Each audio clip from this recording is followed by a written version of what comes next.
ഈ വെള്ളം കുടിച്ചിട്ട് പ്ലാസ്റ്റിക് ഒക്കെ ഇവിടെ ഇടുന്നതുകൊണ്ട് ഡാമിന് അത് ഭീഷണിയാണ്. അപ്പോൾ പ്ലാസ്റ്റിക് വേസ്റ്റുകളും കാര്യങ്ങളും നിറയുന്നതുകൊണ്ട് ഇവിടെ കച്ചവടമേ വേണ്ടാന്ന് വെച്ചു. പാർക്കിംഗ് 1 കിലോമീറ്റർ മേലെയാണ്. ഇവിടെ മാത്രമല്ല എല്ലായിടത്തും വളരെ മുകളിലാണ്.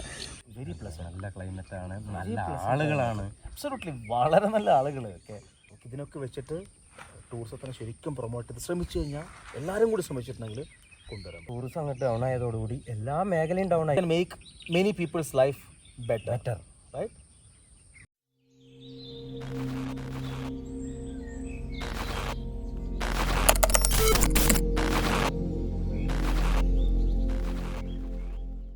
എനിക്കുണ്ടായ ഒരു ഇൻസിഡൻറ്റ് പറഞ്ഞാൽ, കഴിഞ്ഞ മാസം ഞാനും ഫാമിലിയായിട്ട് ഇവിടെ തൊട്ടടുത്തില്ല ബാണാസുര ഡാമിൽ പോയി.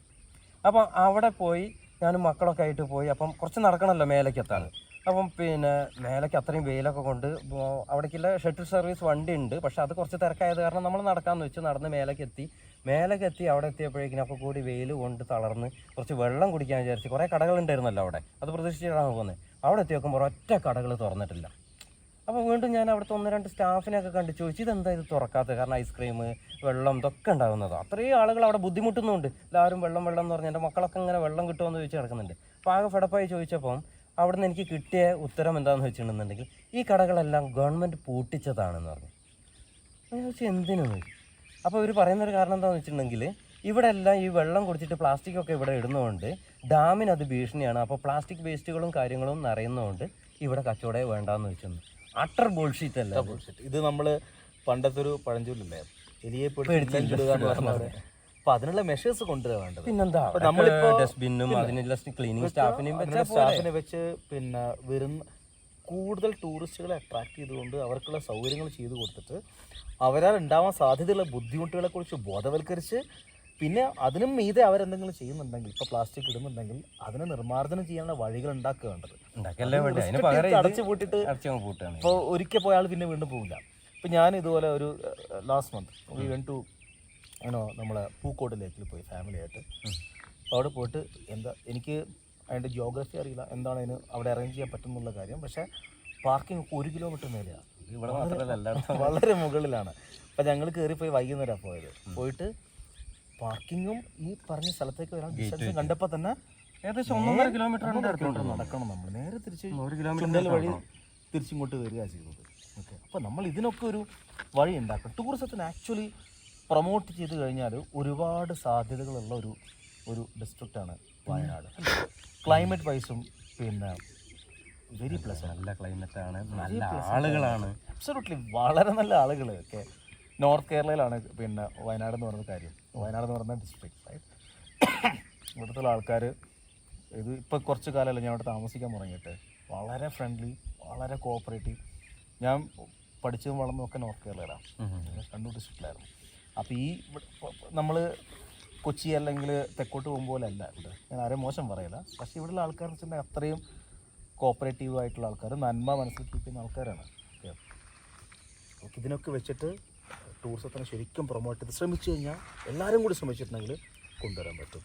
ശ്രമിക്കുന്നില്ല എന്നല്ല, ശ്രമിക്കുന്നുണ്ട്. ഇതൊക്കെ എന്തോ ഒരു ആരൊക്കെയോ ബോധിപ്പിക്കാന്നില്ല. പിന്നെ അതിൻ്റെ ബാക്കിയുള്ള ഫോളോ അപ്സ് ഒന്നും ഇപ്പോൾ ഈ പറഞ്ഞ പോലെ തന്നെ പാർക്കിംഗ് ഒക്കെ ഏത് കാലം മുന്നേ മാറ്റേണ്ടതുണ്ട്. പാർക്കിംഗ് സിസ്റ്റം ഇപ്പോൾ വാലറ്റ് പാർക്കിംഗ് ആക്കുകയാണെന്നുണ്ടെങ്കിൽ എന്നാലോ പാർക്കിങ്ങിനൊന്നും ഒരു സ്ഥലത്തും ഫീസിന് ഒരു കുറവില്ല കേട്ടോ. ഇപ്പോൾ വലിയ മാളിലോ അല്ലെങ്കിൽ അങ്ങനെയല്ല പാർക്കിങ്ങിൽ നമ്മൾ വാലറ്റ് പാർക്കിങ്ങിന് കൊടുക്കുന്ന അതേ ചാർജിൻ്റെ ഇവിടെ 60-80 ഓരോ സീറ്റിന് പിന്നെ ഇത് വെച്ചിട്ടാണ് കൊടുക്കേണ്ടത്. അതിനൊന്നും ഒരു കുറവില്ല. എന്നാലോ നമ്മൾ മഴയത്താണ് പോകുന്നുണ്ടെങ്കിൽ ആ പാർക്കിങ്ങിൽ പോയിട്ട് ആ ചളിയിൽ വേണം നമ്മൾ ഇറങ്ങാൻ. യാതൊരുവിധ കാര്യങ്ങളൊന്നും അങ്ങനെ ചെയ്തിട്ടില്ല. അപ്പോൾ എനിക്ക് തോന്നുന്നുണ്ടെങ്കിൽ നമ്മളൊരു എല്ലാ ഡിപ്പാർട്ട്മെൻറ്റുകളും പിന്നെ ഈ ഇൻഡസ്ട്രിയിൽ ഇൻവോൾവ് ആയിട്ടുള്ള ആൾക്കാരുകളും തമ്മിലൊരു കോർഡിനേഷൻ അല്ലേ, ഇതൊക്കെ വെച്ചിട്ട് എല്ലാവരും കൂടി ഒന്നിച്ച് ശ്രമിച്ചു കഴിഞ്ഞാൽ മാത്രമേ ഈ ഒരു ചെറിയ ഡിസ്ട്രിക്റ്റിനെ അല്ല ഇതിനകത്ത് ടൂറിസത്തിന് ആദ്യമാണെന്നുണ്ടെങ്കിൽ വയനാട് എന്ന് പറഞ്ഞിട്ടുണ്ടെങ്കിൽ ബേസ്ഡ് ഓൺ അഗ്രികൾച്ചർ ആയിരുന്നു. ഇപ്പോൾ അഗ്രികൾച്ചർ കൊണ്ട് എവിടെയും പിടിച്ച് നിൽക്കാൻ പറ്റില്ല എന്നുള്ള എല്ലാവർക്കും അറിയാം. അതിൻ്റെ ശേഷം പിന്നെ വന്നതാണ് ടൂറിസമാണ് വയനാടിൻ്റെ എക്കണോമീനെ പിടിച്ച് നിർത്തിയിരുന്ന ഒരു ഘടകം. ഇപ്പോൾ ആയിട്ട് ടൂറിസം അങ്ങോട്ട് ഡൗൺ ആയതോടുകൂടി എല്ലാ മേഖലയും ഡൗൺ ആയി. കാരണം അങ്ങനെയാണ്, ഒരു നാട്ടിലെ ഫണ്ട് റൊട്ടേഷൻ ഉണ്ടെങ്കിൽ മാത്രമാണ് എല്ലാ സ്ഥലത്തേക്കും അതിൻ്റെ പ്രതിഫലനം ഉണ്ടാവുക. ഒരു സ്ഥലം ഡൗൺ ആയപ്പോഴാണ് ഇപ്പോൾ ആളുകൾക്ക് മനസ്സിലായത് ആദ്യം എന്താണെന്ന് വെച്ചിട്ടുണ്ടെങ്കിൽ റിസോർട്ട് എന്ന് പറഞ്ഞിട്ടുണ്ടെങ്കിൽ റിസോർട്ട് മാഫിയ, അതിൻ്റെ കൂട്ടത്തിലൊരു മാഫിയ എന്നുള്ള ഒരു പേരും കൂടി വരുമായിരുന്നു. ഇപ്പോൾ ആളുകൾക്ക് കുറച്ചൊക്കെ മനസ്സിലായി തുടങ്ങി. ടൂറിസം ഒന്നും ഇല്ലാന്നുണ്ടെങ്കിൽ എല്ലാവർക്കും പണികൾ കുറയും കാര്യങ്ങളുണ്ടെന്നുള്ളതൊന്ന് മനസ്സിലായി. അപ്പോൾ അത് അറിയുന്ന ആളുകൾ, അതേപോലെ തന്നെ ബന്ധപ്പെട്ട ആളുകൾ, അധികാരികൾ ഒന്നുകൂടി, ആരും പ്രവർത്തിക്കുന്നില്ല എന്നുള്ളതൊന്നും പറയുന്നില്ല, ഉണ്ട്. എന്നിരുന്നാൽ കൂടി ഒന്നുകൂടി ഇതിനെ ഫലവത്തായ രീതിയിൽ കുറച്ചുകൂടി ഫോളോ അപ്പുകളും കൂടി കുറച്ചുകൂടി കൂടുതൽ ഫോക്കസ്ഡ് ആയിട്ട് ഈ ഒരു ഇൻഡസ്ട്രിയെ ഹെൽപ്പ് ചെയ്യാൻ വേണ്ടിയിട്ട് ഇപ്പോൾ മിനിസ്ട്രി കാണുന്നുണ്ടെങ്കിലും പിന്നെ ബന്ധപ്പെട്ട അധികാരികൾ കാണുന്നുണ്ടെങ്കിലും എന്താ ചെയ്യാൻ പറ്റുക അതൊക്കെ ഒന്ന് ചെയ്ത് ശ്രമിച്ചെടുത്തു കഴിഞ്ഞാൽ എനിക്കൊന്ന് കുറച്ചുകൂടി ഈ ഒരു പിന്നെ you can make many people's life better right. We'll also contribute. നമ്മളെ കൊണ്ട് പറ്റാൻ നമുക്ക് ഇത്രയൊക്കെ ചെയ്യാൻ പറ്റും. ഞാൻ കഴിഞ്ഞ 15 വർഷമായിട്ട് ഈ ടൂറിസം മേഖലയിലുണ്ട്. പക്ഷേ ഈ ഒരു ടൈമാണ് ഏറ്റവും ക്രൂഷ്യലായിട്ട്. ഇപ്പോൾ ഓരോ റിസോർട്ടുകാർ, ഇപ്പോൾ വലിയ റിസോർട്ടാകാണെന്നുണ്ടെങ്കിൽ അതിനനുസരിച്ച് അവരും ക്രൈസിസിലാണ്. കാരണം അവർക്ക് ഓപ്പറേഷൻ കോസ്റ്റ് അത്രയും കൂടുതലുണ്ട്. അതിനനുസരിച്ചുള്ള ക്രൈസിസ് അവർക്കുണ്ട്. എവിടെയും ഗസ്റ്റ് ഇല്ലയെന്ന് തന്നെ പറയാം. അപ്പോൾ വളരെ കുറവാണ്, എല്ലാം എണ്ണാവുന്ന അവരില്ല. പിന്നെ ഇപ്പോൾ പ്രത്യേകിച്ച് കുറച്ചൊരു ടൈറ്റ് ഉണ്ട്. ഇനിയിപ്പോൾ വെക്കേഷനൊക്കെയാണ് വരുന്നത്. ആ ഒരു സമയമാകുമ്പോഴേക്കിന് കുറച്ചും കൂടി ഒന്ന് മാറ്റം വന്നിട്ടില്ല എന്നുണ്ടെങ്കിൽ ഇനി കാണാൻ പോകുന്നത് കുറച്ച് ആത്മഹത്യകളായിരിക്കും.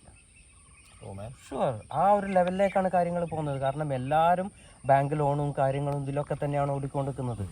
ഇനി അടുത്തൊരു പ്രതീക്ഷ ഉള്ളത് ഇനി അടുത്ത മാസമൊക്കെയാണ്.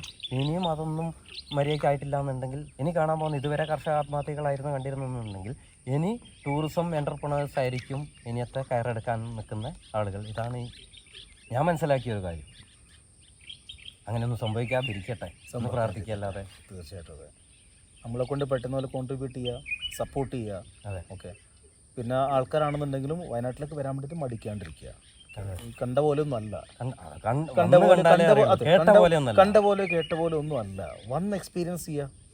അതെ, എല്ലാവരും let's hope for the best. Yes, all the best.